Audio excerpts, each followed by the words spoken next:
Bien, chicos, buenas tardes a todos los que no he saludado. Espero que se encuentren bien, que tengan un buen inicio de semana. Vamos a iniciar nuestra actividad del día de hoy. Recuerden que habíamos estado trabajando con los temas de campo eléctrico. La última actividad de clase era cómo calcular el campo eléctrico debido a una distribución de carga. Vimos también cómo calcular el campo eléctrico debido a una carga puntual. Vimos qué era el campo eléctrico, cómo poder determinar su magnitud y cómo calcular, cómo poder encontrar su dirección y cómo poder calcular su magnitud. Vamos a seguir entonces con este contenido y ven que ya estamos iniciando nuestra tercera semana de clases. Esa semana, por favor, pues el jueves tenemos actividad aún a la hora de laboratorio, pues tendríamos una clase. Se recuerden que siempre en este Teams tenemos la actividad. Entonces, vamos hoy 14 de febrero con nuestro tema de movimiento de partículas en el campo eléctrico. Entonces, vamos a trabajar con este tema el día de hoy.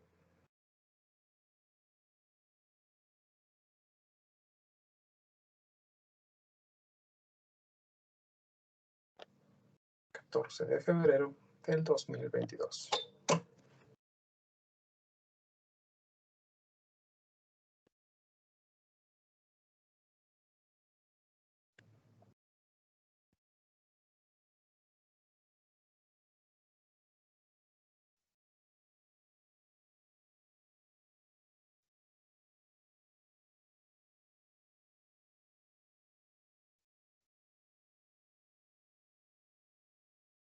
Okay.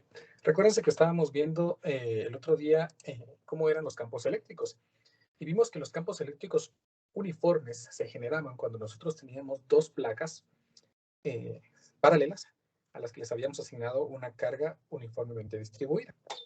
Recordarán que aquí vimos que los campos eléctricos en esta forma de dos placas siempre se mantenían sus líneas de campo de manera paralela entre sí, siempre dentro de las placas, porque fuera de las placas pues ya no iba a seguir esa homogeneidad.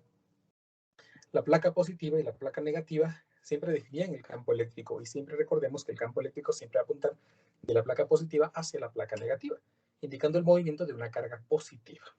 Entonces, teniendo eso en cuenta, nosotros vamos a trabajar el movimiento de partículas con carga dentro de esos campos eléctricos. ¿Cuál es el comportamiento? ¿Cómo se comporta una partícula cuando tenemos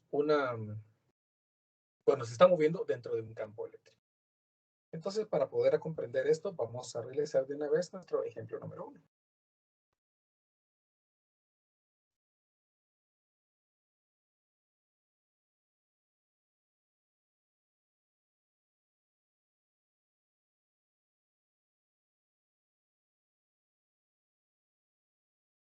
A ver, pues dice nuestro problema así.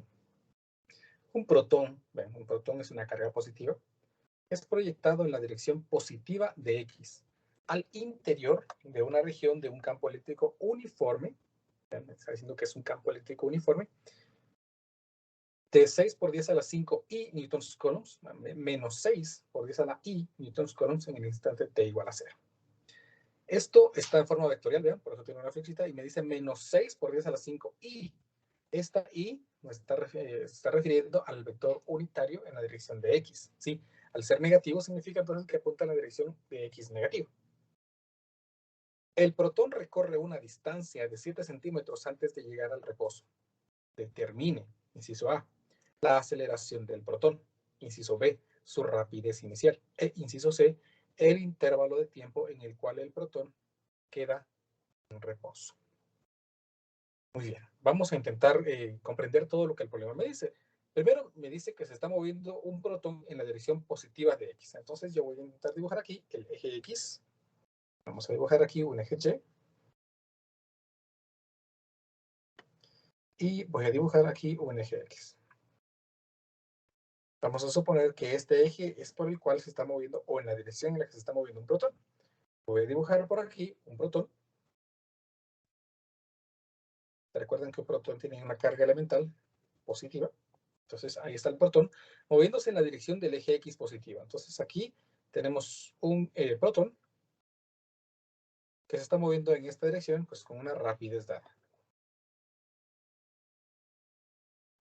Pero de pronto ingresa, ¿ya?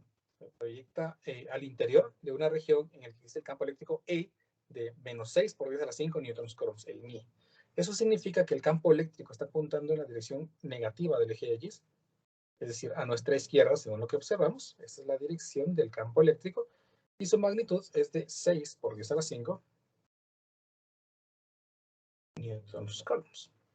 De acuerdo a lo que nosotros sabemos, el campo eléctrico apunta en la dirección en la que se mueven las cargas positivas. Sin embargo, esta carga positiva se está moviendo hacia la izquierda. ¿Qué esperaríamos? Pues como el problema lo dice, el protón recorre una distancia de 7 centímetros antes de llegar al reposo. Como el movimiento está apuntando en esa dirección, por lo tanto, el electrón va a ingresar en un movimiento desacelerado hasta llegar al reposo y moverse en la dirección del campo eléctrico. Es algo así como que nosotros tomáramos una pelota ahí donde nosotros estemos sentados y la tiramos hacia arriba. ¿Qué va a pasar? Pues se supone que los objetos caen hacia abajo, ¿no? Pero nosotros miraríamos cómo nuestra pelotita se va hacia arriba, llega a un punto máximo en la que llega momentáneamente al reposo y llega y se mueve hacia abajo, ¿no? Algo así estamos viendo aquí, solo que de manera horizontal, ¿no? Este campo eléctrico entonces le va a generar al protón una aceleración en esta dirección, ¿verdad? El campo eléctrico genera esa aceleración. Como el protón recorre 7 centímetros antes de llegar al reposo, entonces vamos a suponer que aquí el protón ya llegó a esta posición en la que su rapidez es igual a 0. Momentáneamente está en reposo recorriendo una distancia de 7 centímetros. Como el problema me pide al principio la aceleración del protón, nosotros estamos seguros que lo que está generando la aceleración es el campo eléctrico.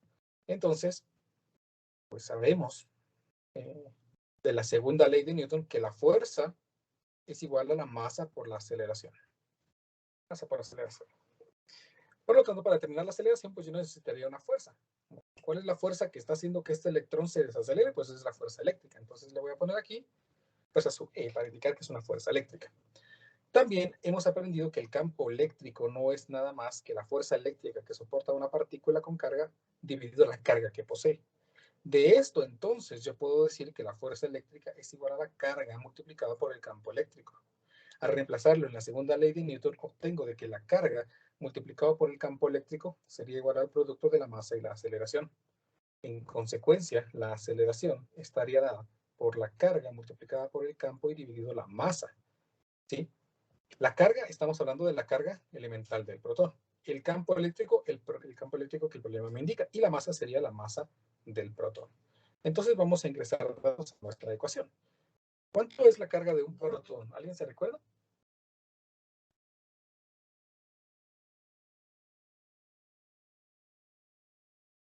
¿Alguien?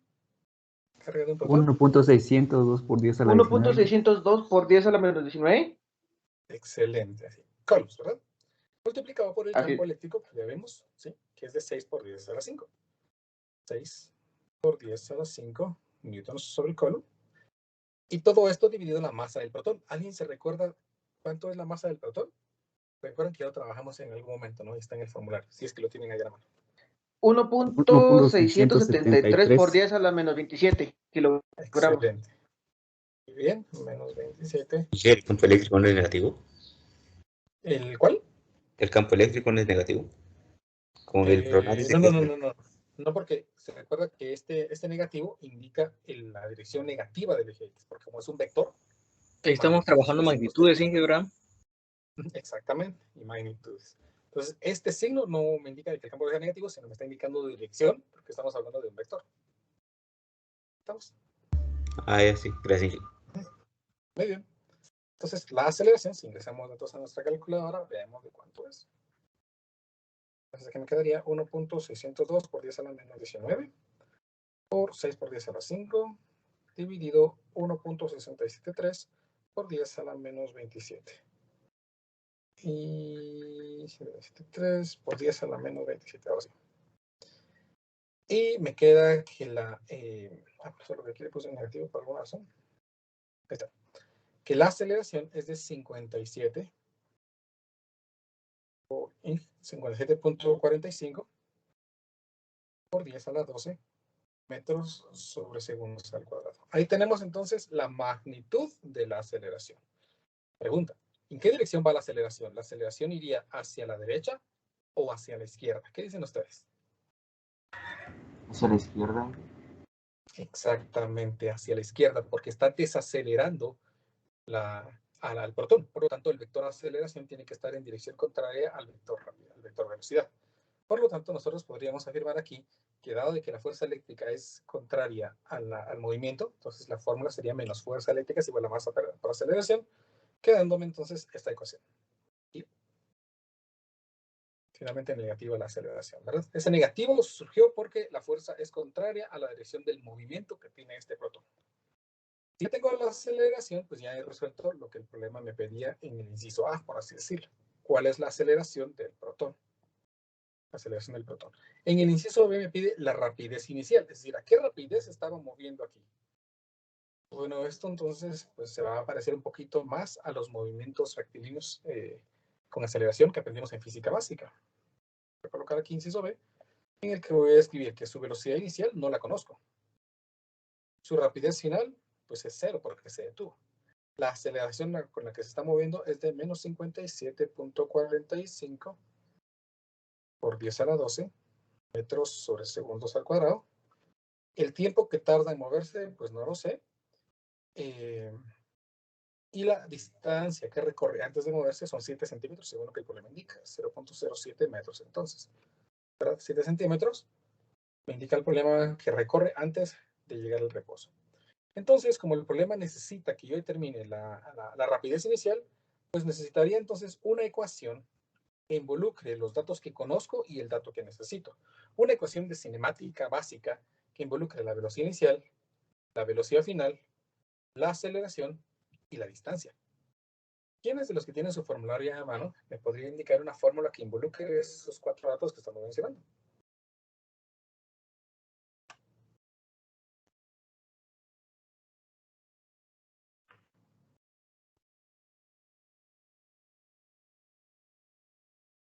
¿Nadie? Sí, ingeniero. Dígame, a ver. Sería, permítame que pase el camión. Sería velocidad final al cuadrado más 2 aceleración y por el desplazamiento en X. Ajá. Vamos bien, solo que creo que es igual a velocidad inicial al cuadrado más 2 veces la aceleración por el desplazamiento de X, pues, ¿verdad? O simplemente... es que me estaba confundiendo, creí que la velocidad inicial era 0 y es la otra, la que es igual a 0. Ahí está. Sí, es la velocidad final, ¿verdad? Ahí está. Sí. Esa es la fórmula, ¿verdad? Excelente, Nixon, muy amable. Entonces, esa es la fórmula. O sea, esa es la fórmula o la ecuación que nosotros conocemos de física básica. Y lo que el problema me indica es que su rapidez final es 0. Por lo tanto, yo sé que esta rapidez pues, es 0. Y lo que necesito determinar es la velocidad inicial. Por lo tanto, la velocidad inicial estaría dada por la raíz cuadrada de menos 2 veces la aceleración por la distancia. ¿Verdad? Menos. ¿Ven? Porque este pasa al otro lado negativo. Afortunadamente, la aceleración es negativa, haciendo de que lo que está dentro del radical sea positivo. Entonces, la velocidad inicial sería la raíz cuadrada de menos 2 veces la aceleración, que es de menos 57.45 por 10 a la menos 12 metros sobre segundos al cuadrado, multiplicado por la separación, que es de 0.07 metros. Y esto en raíz cuadrada. Entonces determinemos de cuánto es esta velocidad inicial.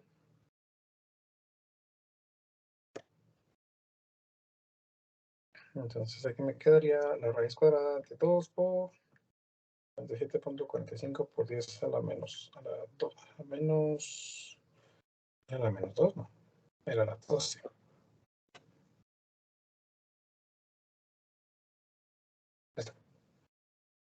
10 a la 12 por 0.07. Y ahí estaría entonces el dato de la velocidad inicial, que sería de, si no estoy mal, de 2.84 por 10 a la 6 metros sobre segundo. A este valor de la rapidez entraría la partícula en movimiento al campo eléctrico. Ahí con este resuelto el inciso B. Luego el problema me dice el intervalo de tiempo en el cual el protón queda en reposo. Por lo tanto, pues también necesito el tiempo. Puedo utilizar alguna fórmula que tenemos o alguna ecuación que tenemos en nuestro formulario y hay una en particular que dice que el tiempo es igual a la velocidad final menos la velocidad inicial dividido la aceleración. Ya despejada, ¿no? Entonces, en este caso, como la velocidad final es 0, la velocidad inicial es lo que acabamos de calcular, 2.84 por 10 a la 6 metros sobre segundo, y dividido el valor de la aceleración, que es negativo, menos 57.45 por 10 a la 12 metros sobre segundos al cuadrado. Y así, veamos entonces cuánto da esto. Dividido 57.45 por 10 a la 12. Y me queda entonces un valor de 49.36 por 10 a la menos 9 segundos. Y así hemos entonces encontrado el tiempo. Observen de que esto es negativo y el denominador también es negativo. Entonces ahí ya tenemos un tiempo positivo. Así hemos resuelto entonces nuestro primer problema. ¿Me explico? ¿Alguna pregunta?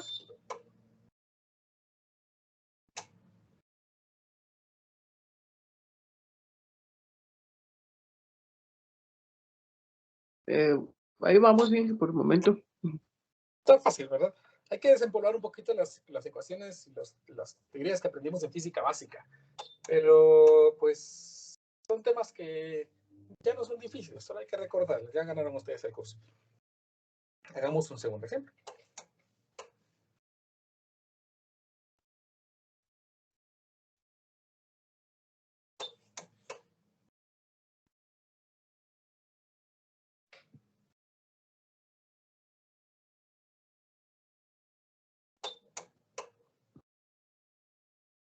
A ver, dice el problema así.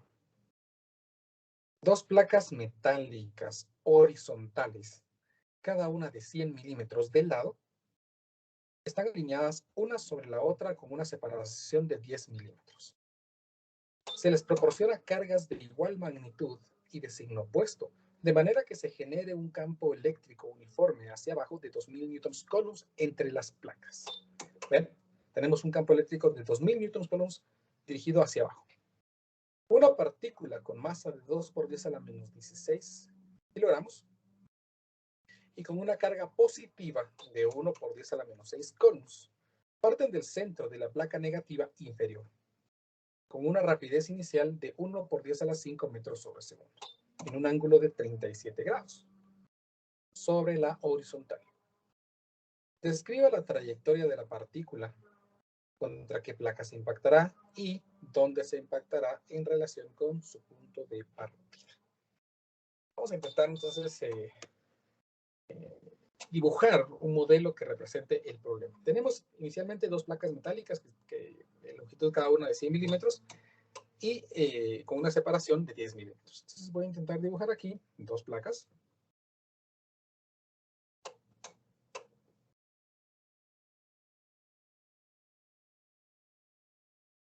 Por acá.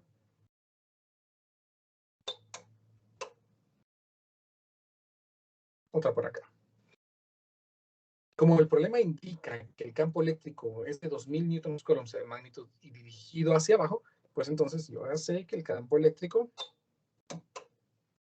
va aquí, en esta dirección, con 2000 newtons coulombs de magnitud. Observen que como el campo eléctrico va hacia abajo, entonces yo tengo la seguridad que las cargas positivas están arriba y las cargas negativas están abajo. Ahora, una partícula con masa, esta de aquí, y con una carga positiva, parte del centro de la placa negativa inferior. Entonces vamos a colocar aquí una partícula con carga que tiene una masa M y una carga Q. Según lo que el problema indica, la masa es de 2 por 10 a la menos 16. 2 por 10 a la menos 16 kilogramos. Y la carga es de 1 por 10 a la menos 6. Un microcoulomb, ¿no? Microcoulomb.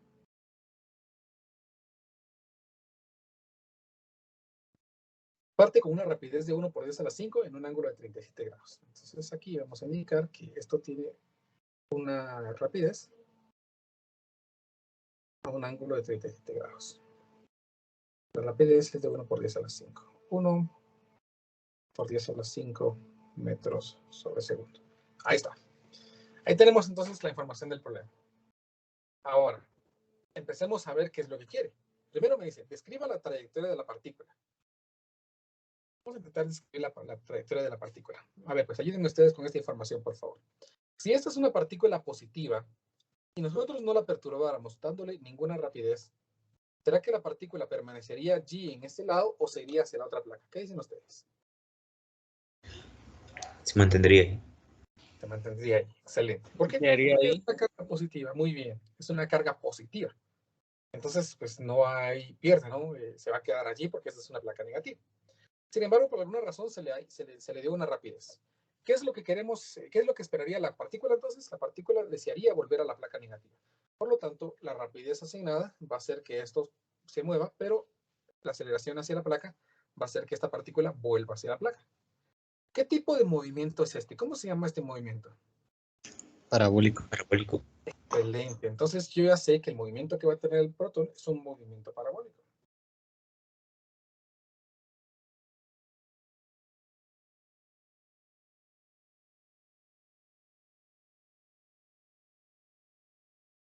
Es un movimiento parabólico. Ahora, ese movimiento parabólico pues, puede tener muchas formas, o la trayectoria puede tener muchas diferentes formas desde que sale del punto de partida. El movimiento podría ser, como lo dibujé, este de aquí. La rapidez podría ser lo suficientemente grande para que esto empiece a curvarse aquí y la placa impacte con la placa positiva, perdón, la carga impacte con la placa positiva, o la rapidez sea lo suficientemente débil como para que no toque la placa positiva, pero podría abandonar el espacio. Eso significa que tendríamos tres opciones. Una, que la partícula impacte con la placa negativa, una, que la partícula impacte con la placa positiva, o la última es que la partícula no impacte con ninguna de las dos placas. Entonces, para eso, pues vamos a tener que intentar describir algún dato. Como es un movimiento parabólico, pues nos vamos a ir a nuestro formulario. Y por acá hay un apartado que describe un movimiento parabólico ideal. La descripción de movimiento parabólico ideal es aquel en el cual nosotros tenemos un movimiento en el que sale de un punto y llega exactamente al mismo punto. Esto se le llama movimiento parabólico ideal. Estos movimientos, estas ecuaciones definen el movimiento parabólico ideal. Podemos encontrar la altura máxima del movimiento parabólico. El alcance máximo es la distancia horizontal desde el punto de partida hasta el punto de llegada, y el tiempo de vuelo, que es el tiempo que tarda en llegar del punto de partida hacia el punto de llegada. Entonces, vamos a ver. Vamos a utilizar la altura máxima y el alcance máximo. ¿Sí? Entonces, veamos estas fórmulas. Vamos a copiarlas.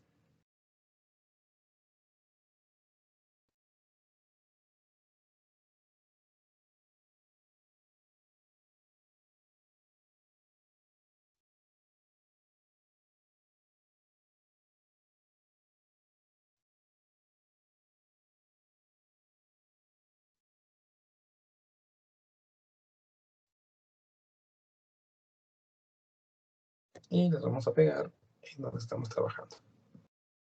Acá. Ahí está. Entonces, si nosotros podemos utilizar la fórmula de altura máxima, podríamos tratar de ver en dónde va a impactar o cuál es la altura máxima que va a lograr esta partícula y determinar con eso si impactaría con la placa. Supónganse que el movimiento parabólico sea la altura máxima va a estar dada por esto. Y por lo tanto, nosotros podríamos ver que si esa altura máxima es mayor que la separación entre las placas, que son 10 milímetros, entonces yo indicaría automáticamente que impacta contra la placa positiva. Si ya vi que no impacta con la placa positiva porque la altura máxima es menor, pues voy a proceder ahora a ver el alcance máximo. Como las placas tienen 100 milímetros de longitud, nosotros esperaríamos que aquí haya 50 milímetros, dado de que la partícula parte de la mitad. Si el alcance máximo es mayor que 50 milímetros, entonces nosotros esperaríamos que no toque ninguna de las placas, pero si el alcance es menor que 50 milímetros, esperaríamos que entonces impacte con la placa negativa. ¿Estamos? Eso sería el planteamiento de lo que vamos a seguir. Sin embargo, tenemos un pequeño problema, y es que estas fórmulas utilizan la gravedad. La gravedad surgió porque nosotros sabíamos de que los objetos quieren volver al suelo debido a la aceleración de la gravedad. Sin embargo, esta partícula no está queriendo volver al suelo debido a la aceleración de la gravedad, sino debido a la aceleración de un campo eléctrico en el que está inmerso. Por lo tanto, vamos a tener que hacerle una modificación a esta ecuación, porque en lugar de usar la aceleración de la gravedad, vamos a utilizar la aceleración generada a un campo eléctrico, generada por un campo eléctrico. Entonces, hagamos lo siguiente. Vamos a suponer que la partícula con carga es esta de aquí. Esa es la partícula con carga. ¿A qué fuerzas está sometida? Pues tendríamos una fuerza eléctrica dirigida hacia abajo, ¿verdad? Y tendríamos un peso dirigido hacia abajo. Y la sumatoria de fuerzas tendría que ser igual a masa por aceleración. Como la partícula se está moviendo hacia arriba, ¿no? Observen que la partícula va a hacer esto, se está moviendo hacia arriba en dirección vertical. Por lo tanto, las fuerzas están en contra del movimiento. Y esperaríamos entonces escribir aquí que menos el peso, menos la fuerza eléctrica es igual a masa por aceleración. Ya vimos en el ejemplo anterior que la fuerza eléctrica no es nada más que el producto del campo y una carga. Y el peso, pues, es la masa por la gravedad. Y eso es igual a masa por aceleración. Y aquí quiero detenerme y mostrarles algo, por favor. La masa sería la masa de la partícula. Entonces voy a escribir aquí menos la masa, que dijimos que era de, se me olvidó, 2 por 10 a la menos 16. 2 por 10 a la menos 16 kilogramos. Multiplicado por la gravedad, que es de 9.8 metros sobre segundos al cuadrado. Menos la magnitud del campo eléctrico, que recuerdo yo que era 2000. Sí, 2000. Por la carga, que es un microcoulomb. Y eso es igual a masa por aceleración. Notemos algo importante, por favor. Vamos a operar cada uno de estos datos. El primero me quedaría en 2 por 10 a la menos 16 por 9.8. Y me queda 19.6 menos 19.6 por 10 a la menos 16 newtons. Y el otro, 2000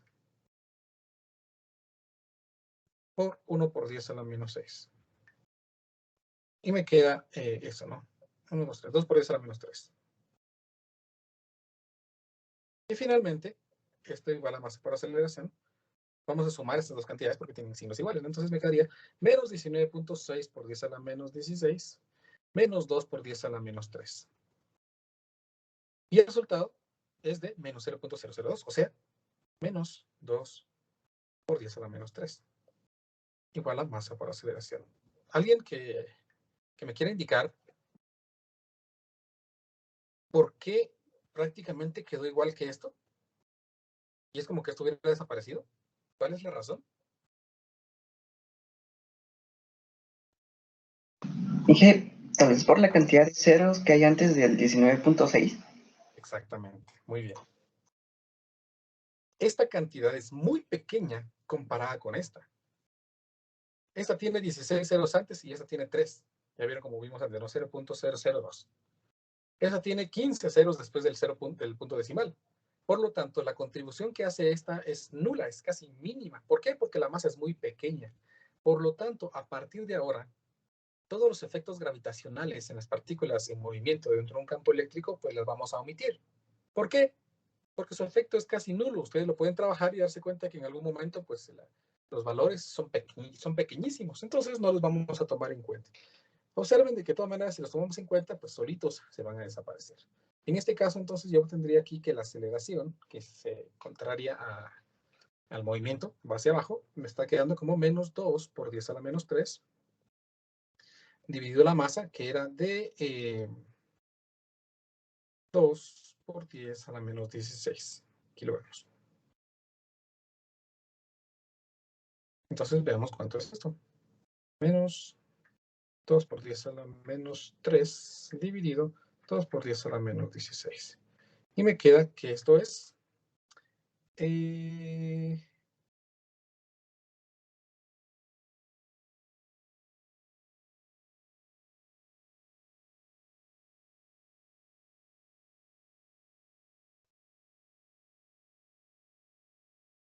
extraño.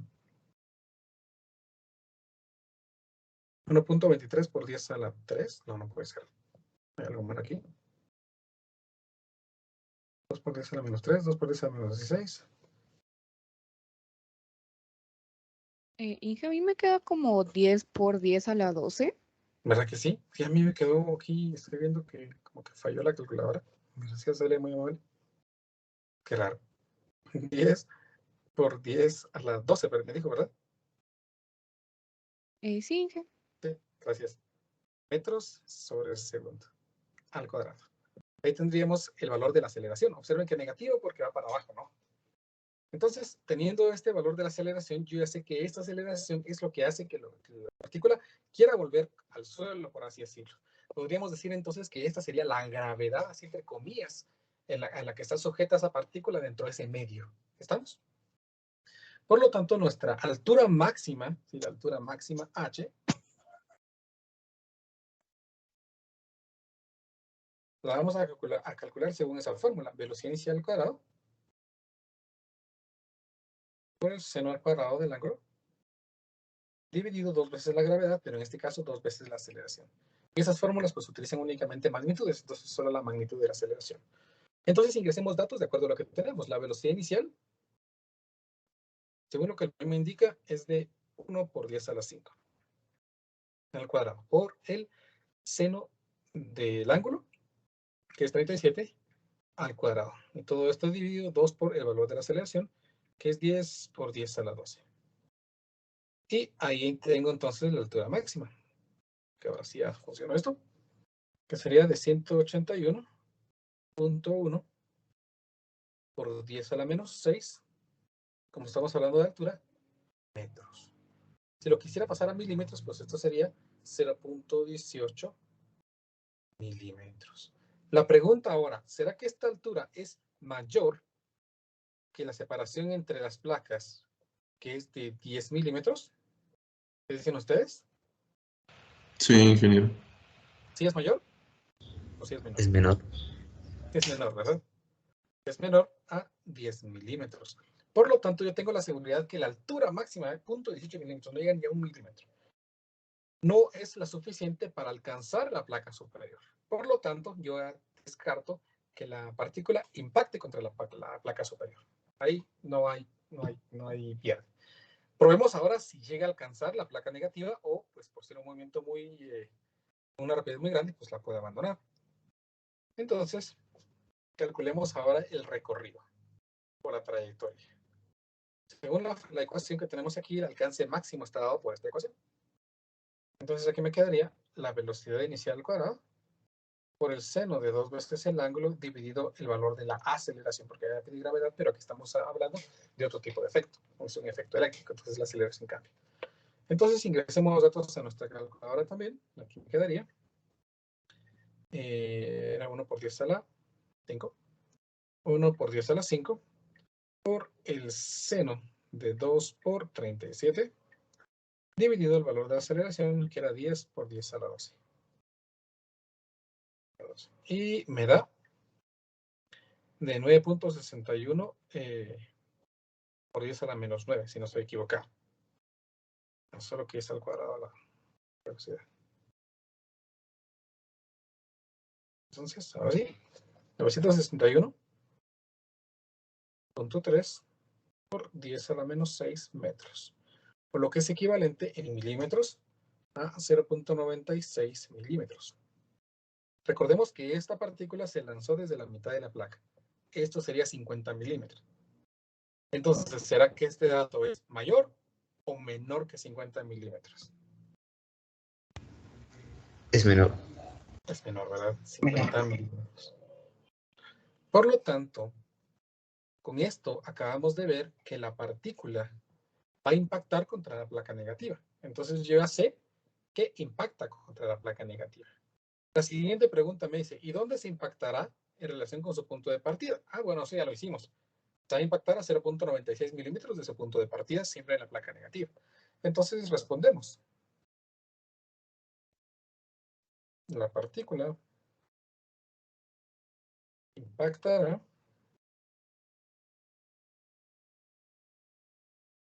en la placa negativa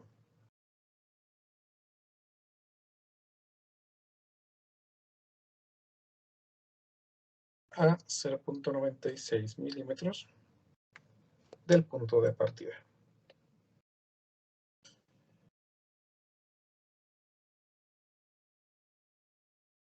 Y esta sería nuestra respuesta.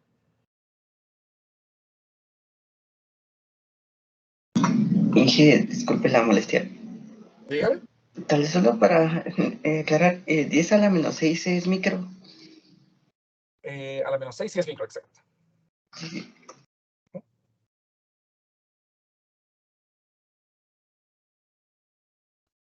¿Estamos? ¿Alguna pregunta? Claro como el agua, claro como la leche, claro como el chocolate. Buenas tardes. Buenas tardes. Dije, disculpe, ¿será posible que muestre su calculadora? Sí, claro. Gracias, ingeniero. Muy bien.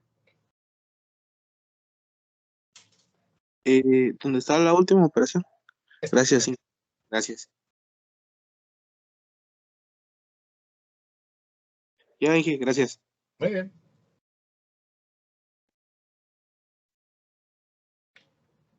¿Estamos? Muy bien. Hay que recordarse, pareciera que es difícil, ¿no?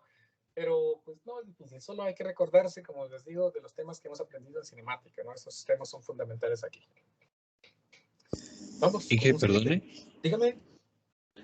¿Qué sucedería si hay, por ejemplo, una placa entre esas dos, digamos, de manera vertical, de cualquiera de los dos lados? Entonces, ahí, ¿qué podríamos hacer respecto a la otra? ¿Solo ver el efecto? Si tuviéramos una placa, otra desde aquí, así. O así. Cabal, vertical, ¿en qué?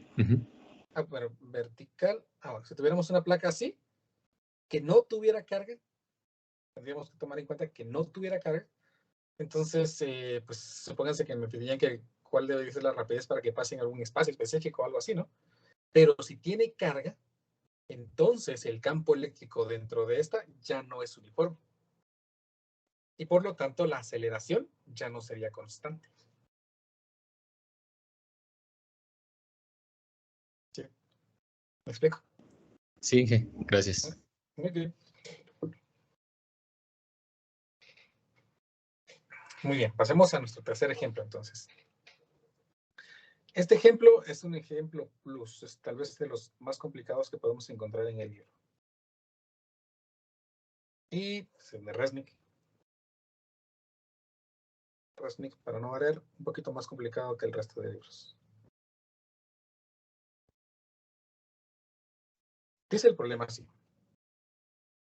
Un campo vertical uniforme, vean, uniforme, E, está establecido en el espacio entre dos placas paralelas, grandes. Dentro del campo se encuentra suspendida de un hilo de longitud L una pequeña esfera conductora de masa N. Encuentre el periodo de este péndulo cuando a la esfera se le proporciona una carga positiva Q minúscula. Si la placa inferior, en el inciso A, está cargada positivamente y en el inciso B está cargada negativamente. Es decir, solo vamos a cambiar dónde está la placa, ¿no? Por tiempo, no creo que me va a permitir resolver los dos. Vamos a resolver únicamente el inciso A. Vamos a echarle corrector a este inciso B.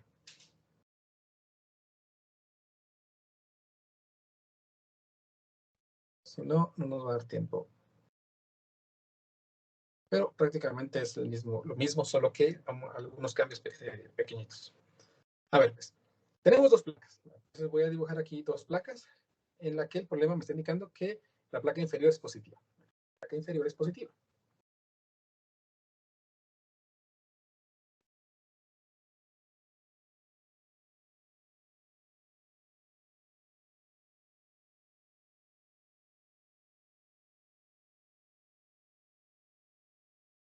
Si la placa inferior es positiva, entonces yo tengo la seguridad de que el campo eléctrico va dirigido hacia arriba, ¿verdad?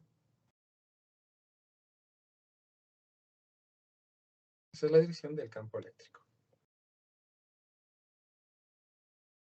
Ahora, encontramos que tenemos suspendida de un hilo de longitud L una carga Q. Entonces, coloquemos la carga Q. Voy a dibujar aquí una carga más Q que está suspendida de un hilo. A ver, ayúdenme por favor. ¿Dónde creen que va a estar suspendida el hilo? ¿Dónde creen que va a estar el hilo que suspende la carga? ¿En la parte de arriba de la carga o en la parte de abajo de la carga? Recuerda nuestra perspectiva. En la parte de abajo. Ya La va. parte De de abajo abajo. dije. Muy bien. Tiene que ser la parte de abajo, ¿verdad? Porque si no, si fuera aquí, entonces la carga positiva se pegaría contra la carga negativa, ¿no? Porque se atrae. Entonces, este hilo impide que la pelotita, o la carga, perdón, se vaya hacia la carga negativa por atracción. Sería algo como que estuviéramos viendo de cabeza, que este sería el techo, y nosotros colgáramos de una cuerda una pelota. Entonces la cuerda, si lo miráramos de cabeza, miráramos algo así, ¿no? Como que la pelota quiere caerse hacia arriba, desde nuestra perspectiva, porque nosotros estamos viendo todo al revés. Muy bien. Noten que si nosotros, en este ejemplo en el que hemos colocado del techo una carga o una pelota colgada de un hilo, la movemos un poquito, pues esta va a oscilar, ¿no? Las oscilaciones serían como las oscilaciones de un péndulo simple. Entonces,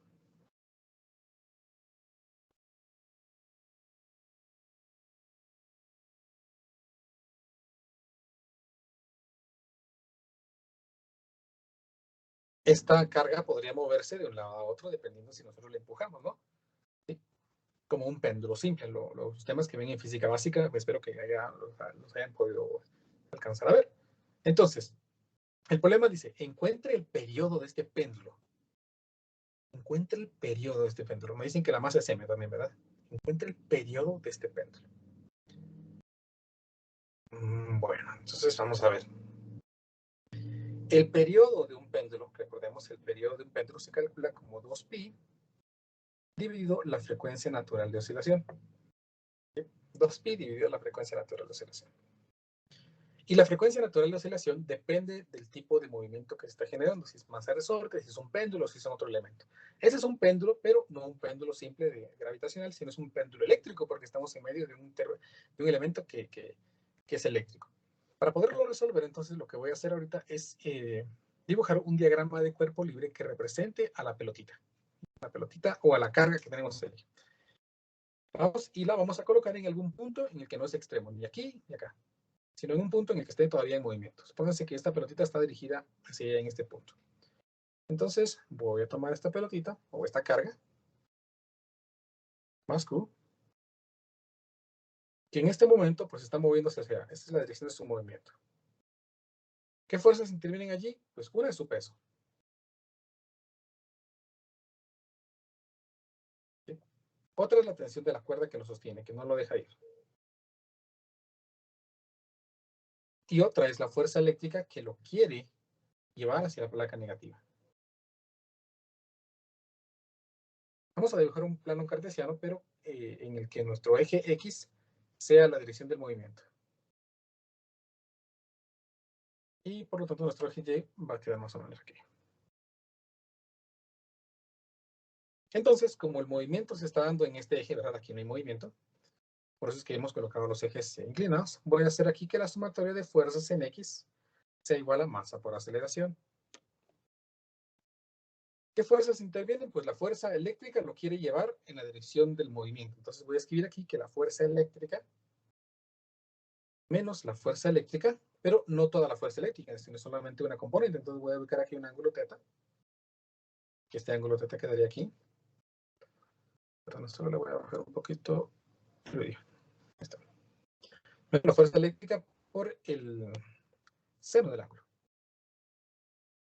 Y el peso lo quiere llevar en la dirección del movimiento. Entonces aquí sería peso por el seno del ángulo. Y esto es igual a masa por aceleración.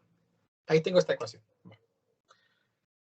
Tenemos que cuando estamos hablando de péndulos simples y para oscilaciones pequeñas, se puede aproximar que el ángulo es aproximadamente el ángulo. Bueno, entonces aquí, en lugar del seno del ángulo, yo voy a escribir que el ángulo por el peso menos la fuerza eléctrica es igual a masa por aceleración. Si paso esta expresión al otro lado y juego un poquito con los signos, me quedaría que la masa por aceleración más el ángulo multiplicado por la fuerza eléctrica menos el peso es igual a 0. Ahora, esta aceleración es la aceleración tangencial de la pelotita. Pero si yo lo estoy viendo como un movimiento angular, entonces esta expresión la puedo pasar a términos de aceleración angular. Masa por aceleración lineal, que sería aceleración angular por el radio, que sería la longitud de la cuerda, más el ángulo multiplicado por la fuerza eléctrica menos el peso es igual a 0. Si dividimos todo entre masa y longitud, me queda que la aceleración angular más el ángulo dividido la masa por la longitud por la fuerza eléctrica menos el peso es igual a 0. Recuérdense que la aceleración angular no es nada más que la segunda derivada del ángulo respecto al tiempo.